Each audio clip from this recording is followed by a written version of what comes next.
Assalamualaikum warahmatullahi wabarakatuh. A'udzu billahi minasyaitonir rajim. Bismillahirrahmanirrahim. Alhamdulillahi rabbil alamin wassalatu wassalamu ala asrafil anbiya'i wal mursalin wa ala alihi wa ashabihi rasulillahi ajma'in. Amma ba'du. Sahabat seiman rahimakumullah. Di edisi sebelumnya sudah kita bahas bahwa sebelum dunia ini diciptakan oleh Allah Subhanahu wa taala, Allah menciptakan dulu yang namanya Nur Muhammad. Lalu dikisahkan Nur Muhammad datang berkunjung kepada 4 unsur an-nasir, yaitu air, api, angin, dan juga tanah atas titah atau perintah Allah Subhanahu wa taala. Dan dikisahkan pula pertama sekali Nur Muhammad datang mengunjungi unsur angin. Dikala itu dilihat angin sedang bermegah-megah, bertiup, berputar-putar. Setelah mendengar Nur Muhammad memberi salam, lalu berhenti dan angin tersebut pun membalas salamnya. Lalu kata Nur Muhammad, "Hai angin, jika engkau sadar dan mengetahui kadar derajat dirimu, niscaya engkau bermegah-megah secara demikian itu. Tahukah engkau kerendahan dirimu?" Jadi dalam perkataan Nur Muhammad ini kepada unsur angin, di situ Nur Muhammad melihat bahwa unsur angin ini seperti menyombongkan diri akan kekuasaan atau kekuatan yang ia miliki. Jadi di sini mengatakan, apakah engkau wahai angin mengetahui dan sadar kadar derajat dirimu? Ya, niscaya engkau bermegah-megah secara demikian. Tahukah engkau kerendahan dirimu? Tahukah engkau di mana salahmu, kekuranganmu? Itu maksud Nur Muhammad. Lalu angin pun menjawab dengan rasa terkejut, "Tidak, aku merasa puas dengan diriku."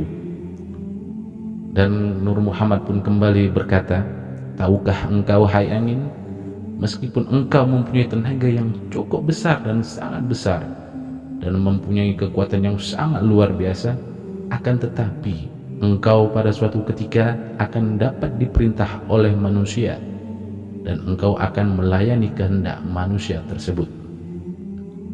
Lalu angin pun menjawab, "Jika begitu, apakah engkaulah makhluk yang tidak ada cacat dan tidak ada celahnya sedikit pun, yang mempunyai martabat yang tinggi tersebut?"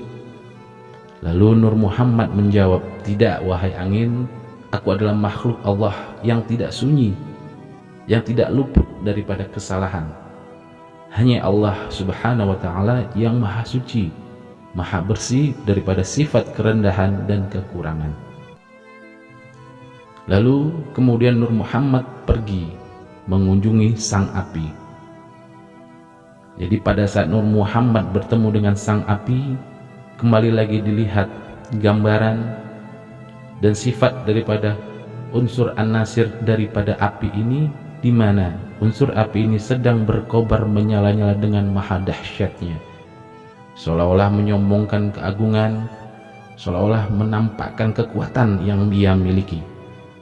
Maka pada saat itu Nur Muhammad mengucapkan salam, dan setelah sang api mendengar Nur Muhammad mengucapkan salam padanya, lalu sang api pun berhenti serta menjawab salamnya. Lalu Nur Muhammad pun berkata, "Mengapa engkau membanggakan dirimu dengan kekuatanmu wahai api? Apakah engkau tidak tahu bahwa suatu ketika kekuatanmu yang sangat maha dahsyat dan luar biasa ini akan digunakan untuk keperluan hidup manusia, dan kamu akan dikendalikan oleh manusia tersebut?" Setelah mendengar kata Nur Muhammad sedemikian rupa, terkejutlah sang api. Lalu sang api pun bertanya, "Kalau begitu, beruntunglah engkau. Rupanya engkau makhluk Allah yang sangat mulia di sisinya." Lalu Nur Muhammad pun menjawab, "Tidak, aku adalah makhluk ciptaan Allah. Hanyalah Allah yang maha mulia dan maha besar, wahai api, yang dimana hanya Allah yang patut mendapat pujian dari semua makhluk ciptaannya." Kemudian Nur Muhammad pun kembali pergi dan mendatangi unsur An-Nasir lainnya, yaitu mengunjungi sang air. Dilihatnya air sedang memuaskan dirinya, di mana sang air memperlihatkan tenaganya dan kekuatannya yang maha dahsyat pula. Mendengar Nur Muhammad mengucapkan salam, lalu sang air tersebut berhenti dan membalas salamnya. Lalu Nur Muhammad berkata, "Hai air, tahukah engkau akan kekurangan dirimu?" Lalu sang air pun menjawab, "Tidak." Dengan sangat tegas sang air menjawabnya, "Tidak." Lalu Nur Muhammad pun berkata kembali, "Tahukah engkau wahai air, pada suatu ketika nanti, pada saat yang sangat lama dan pasti akan terjadi dan pasti juga akan tiba waktunya, engkau akan digunakan tenagamu untuk kepentingan hidup manusia, dan kekuatanmu tidak akan pernah berarti apa-apa apabila sudah datangnya manusia." Lalu sang air pun bertanya, "Jika demikian, engkaulah makhluk yang mulia tersebut?" Dan Nur Muhammad pun menjawab, "Tidak, aku tidak lebih hanya sebagai makhluk Allah biasa, wahai air. Hanya Allah lah yang patut menerima pujian dan sanjungan daripada makhluk ciptaannya." Singkat cerita, Nur Muhammad pun pergi dan mengunjungi salah satu sifat An-Nasir yang terakhir, yaitu mengunjungi bumi. Dalam kedatangan sang Nur Muhammad mengunjungi bumi, dilihatnya bumi dalam keadaan tenang dan tidak ada nampak sifat sombong atau congkak di mana menunjukkan kekuatan dan kekuasaannya.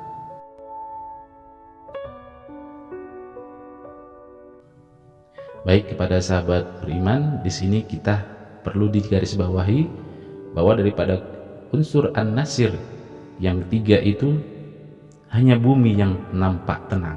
Lalu diceritakan pula Nur Muhammad mengucapkan salam kepada sang bumi tersebut, dan dengan segala hormat sang bumi tersebut pun menjawab salam daripada Nur Muhammad.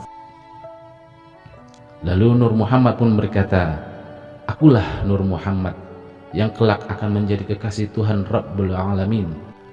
Di antara keempat unsur makhluk Allah, hanya engkaulah yang mempunyai sifat tawadhu, wahai bumi." Singkat cerita, kemudian Nur Muhammad kembali ke hadirat Allah Subhanahu wa Ta'ala, melaporkan kunjungannya kepada keempat unsur An-Nasir, makhluk ciptaan Allah tersebut. Lalu Allah pun berkata, "Semuanya sudah aku ketahui, wahai Nur Muhammad. Oleh karena itu aku bermaksud akan menjadikan tubuh Adam dari tanah, dan akan aku campurkan pula 3 macam unsur tersebut, yaitu air, angin, dan api."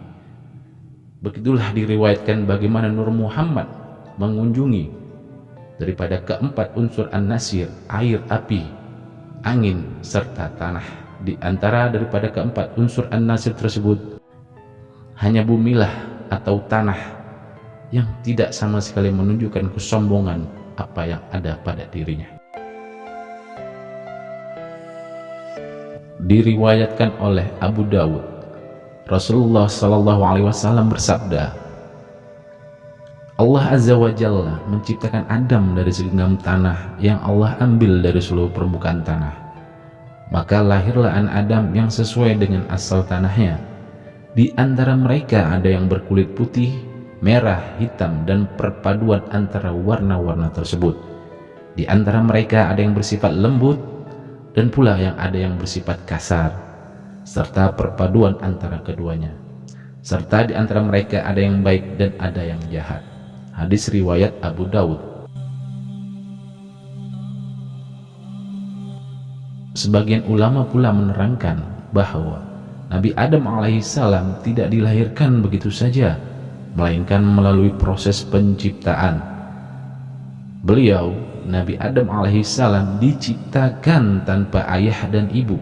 Ya, sahabat beriman semuanya, digarisbawahi, Nabi Adam alaihissalam diciptakan tanpa adanya ayah dan ibu, di mana bermula penciptaan Nabi Adam alaihissalam ialah diciptakannya daripada tanah, diproses daripada tanah liat, kemudian diproses lagi hingga diciptakan menjadi manusia sempurna.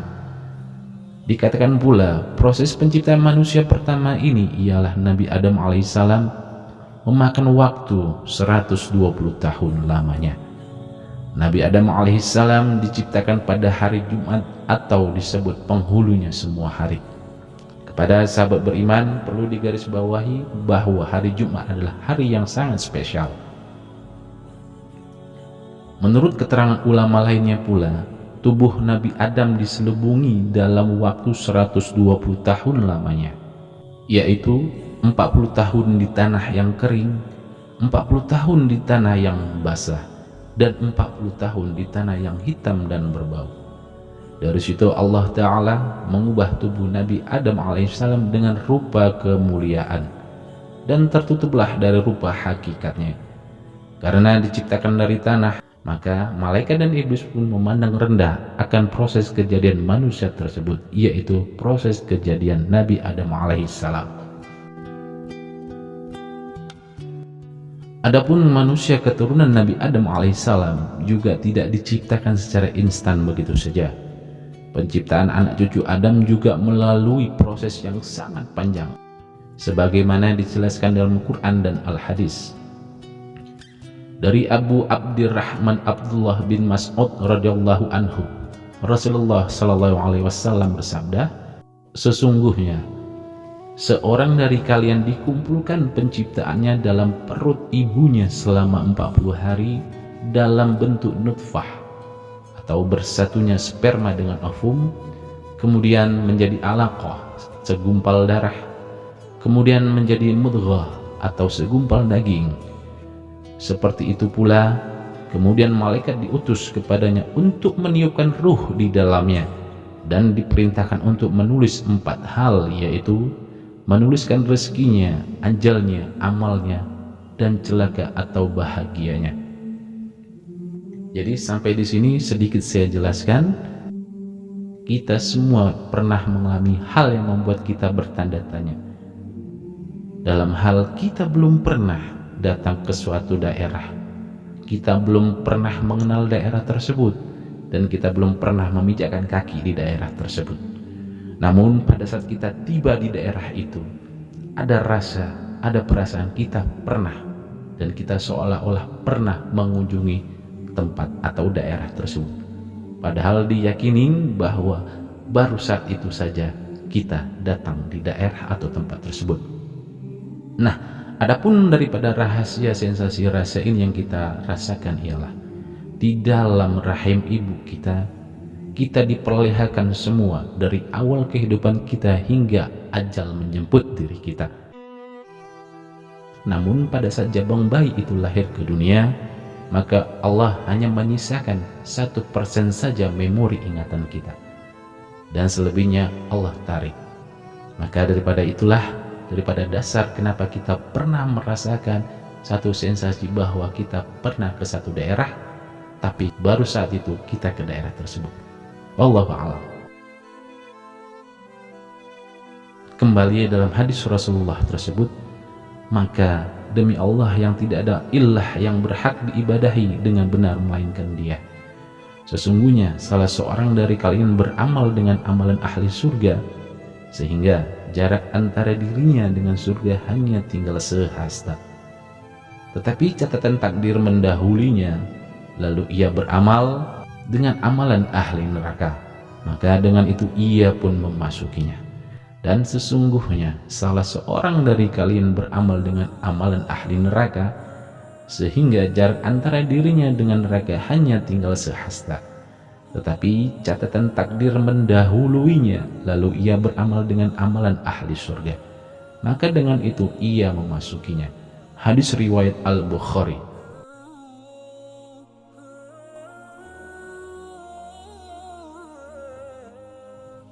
Dan sering juga kita mendapati dan menemukan, terutama di Indonesia, di mana sering mengadakan 7 bulanan sebagai ungkapan rasa syukur dan terima kasih kepada Allah Subhanahu wa Ta'ala, dikarenakan akan ada calon keluarga baru yang akan lahir ke dunia. Dan ditegaskan apabila ada seorang perempuan yang dengan sengaja menggugurkan kandungannya, maka hukumnya haram, kecuali dokter menyatakan kalau diteruskan akan membahayakan keselamatan sang ibu tersebut.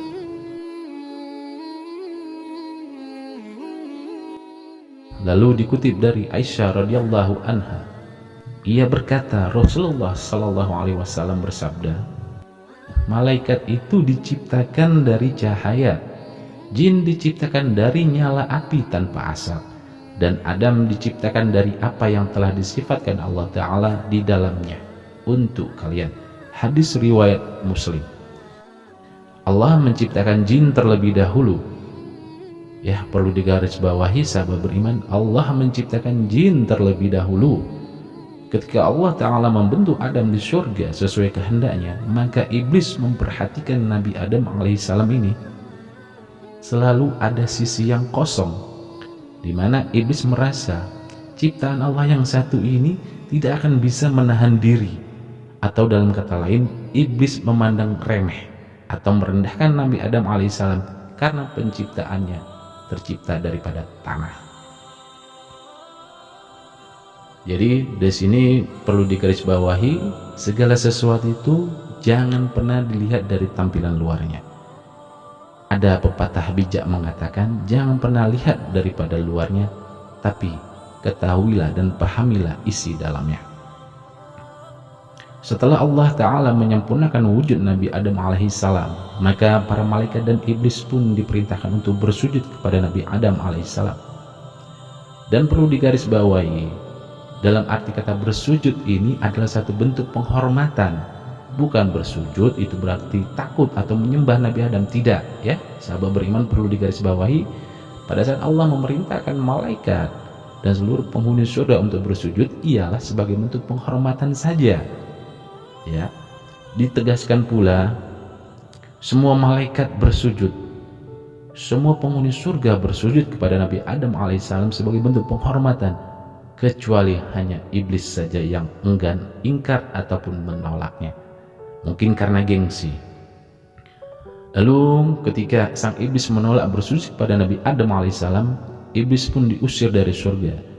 Dan kisah ini ada pelajaran bahwa perintah sujud kepada Nabi Adam itu dari Allah Ta'ala, di mana satu bentuk penghormatan dan salah satu bentuk ibadah, di mana menjalankan perintah Allah Ta'ala. Karena itu malaikat diperintahkan pula untuk bersujud. Lalu Allah Subhanahu wa Ta'ala berfirman di dalam surah Al-Baqarah ayat 30, yang artinya, ingatlah ketika Tuhanmu berfirman kepada para malaikat, sesungguhnya aku hendak menjadikan seorang khalifah di muka bumi. Mereka berkata, mengapa engkau hendak menjadikan khalifah di muka bumi? Itu orang yang akan membuat kerusakan padanya dan menumpahkan darah. Padahal kami senantiasa bertasbih dengan memuji engkau dan mensucikan engkau. Lalu Allah berfirman, sesungguhnya aku mengetahui apa yang tidak kamu ketahui. Al-Baqarah ayat 30. Lalu diceritakan pula, para malaikat diminta oleh Allah Ta'ala untuk menyebutkan satu persatu nama benda-benda yang ada di surga saat itu. Dan hasilnya tak satu pun malaikat bisa menjawabnya. Ya, jadi sini seperti audisi ya. Para malaikat tidak bisa menjawab dan tidak bisa menyebutkan nama-nama benda yang ada di surga ya, sahabat beriman. Dan ketika masuk giliran Nabi Adam alaihissalam, dengan sangat mudah dan gampang sekali Nabi Adam alaihissalam mampu menyebutkan nama-nama benda yang ada di surga saat itu. Dan para malaikat pun akhirnya tunduk dan takjub atas penciptaan Nabi Adam alaihissalam. Lalu Rasulullah SAW bersabda, jika anak Adam manusia membaca ayat sajadah lalu dia sujud, maka setan akan menjauhinya sambil menangis. Setan pun akan berkata, celakalah aku. Anak Adam disuruh sujud, dia pun bersujud, maka baginya surga, sedangkan aku sendiri diperintahkan untuk sujud, namun aku enggan, sehingga aku pantas mendapatkan neraka. Hadis riwayat Muslim.